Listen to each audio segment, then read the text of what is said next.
మనం విసిరిన రాయి మనం అన్నమాట. ఈ రెండూ వెనక్కి తీసుకోలేం. కోపంలో మనం అనే ఒక్క మాట ఎదుటివారి మనసులో జీవితాంతం మానిపోని గాయాన్ని చేస్తుంది.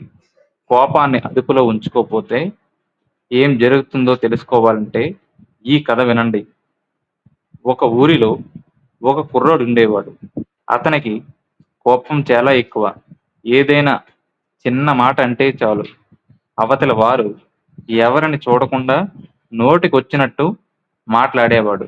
ఆ కోపం వల్ల తన స్నేహితులను, బంధువులను అందరినీ దూరం చేసుకున్నాడు. అతని ప్రవర్తన చూసి వాళ్ళ తండ్రి చాలా బాధపడేవాడు. కొడుకు పద్ధతి మార్చాలని ఒక ఆలోచన చూశాడు. ఒకరోజు కొడుకుని పిలిచి ఒక మేకల సంచిని చేతిలో పెట్టి ఇలా అన్నాడు. తండ్రి, నాయనా, నీకు ఎప్పుడు కోపం వచ్చినా సరే మన ఇంటి వెనక ఉన్న ఆ చెక్క గోడకు ఒక మేకు కొట్టు. మొదటి రోజు అతనికి చాలా సార్లు కోపం వచ్చింది. ఆ రోజు సాయంత్రానికి ఆ గోడకి దాదాపు 30 మేకలు ఉన్నాయి. అలా రోజులు గడుస్తున్నాయి. గోడకు మేకులు కొట్టడం కంటే తన కోపాన్ని అదుపు చేసుకోవడమే సులభమని ఆ కుర్రాడు గ్రహించాడు. మెల్లగా ప్రతిరోజు కొట్టే మేకల సంఖ్య తగ్గుతూ వచ్చింది. చివరికి ఒకరోజు అతని తండ్రి ఒక్కసారిగా కోపం రాలేదు.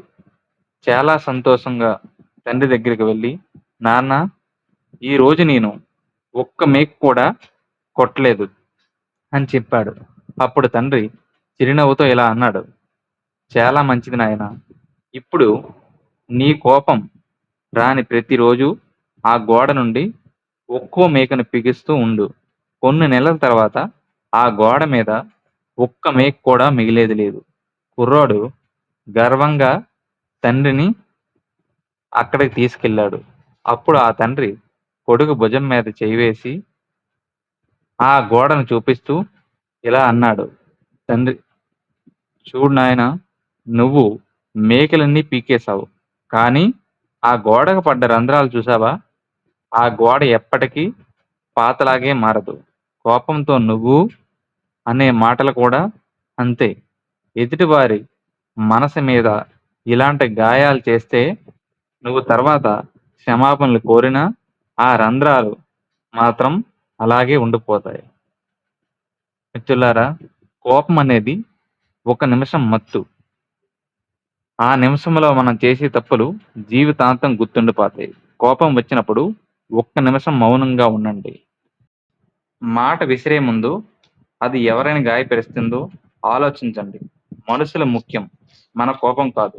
గుర్తుంచుకోండి, విరిగిన వస్తువులు అతికించవచ్చు, కానీ విరిగిన మనసు అతికించడం చాలా కష్టం. ఈ కథ మీకు నచ్చినట్లయితే మీ స్నేహితులకు షేర్ చేయండి. మరిన్ని వీడియోల కోసం మా ఛానల్ సబ్స్క్రైబ్ చేయండి.